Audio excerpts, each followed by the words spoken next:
संजय राऊत बोलतायत, पाहूया.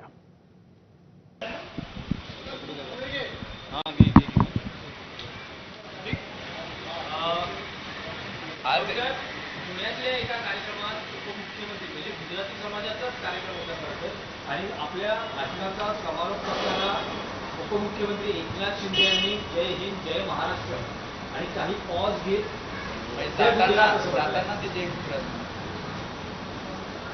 आपण महाराष्ट्र राज्याचे मुख्यमंत्री होतो आणि आता उपमुख्यमंत्री आहोत, याचं विसर त्यांना पडलेलं आहे अमित शहामुळे. स्वतःला ते शिवसेनेचे काय म्हणतात ते प्रमुख नेते वगैरे मानतात, पण ती शिवसेना नसून त्यांची शहासेना आहे आणि त्याच्यामुळे त्या शहासेनेच्या संहितेत जागून त्यांच्या पक्षाचे प्रमुख अमित शहा यांच्यासमोर त्यांनी अशा प्रकारची लाचारी पत्करली असेल तर मुख्यमंत्री देवेंद्र फडणवीस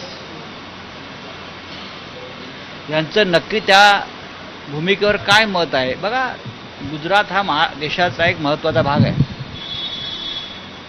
आणि बाळासाहेब ठाकरेंनी नेहमी सांगितलं महाराष्ट्रात आम्ही जय महाराष्ट्र म्हणू, पण पंजाबला गेलो तर मी जय पंजाब म्हणेन त्या राज्यात.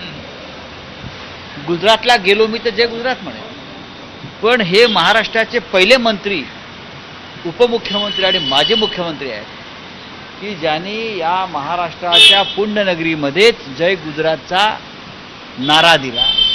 आम्ही जे म्हणतो आहोत की महाराष्ट्र गुजरातला विकण्याची प्रक्रिया सुरू झालेली आहे आणि त्याच्यावरती या सगळ्यांच्या सही शिक्के आहेत, हे स्पष्ट झालं.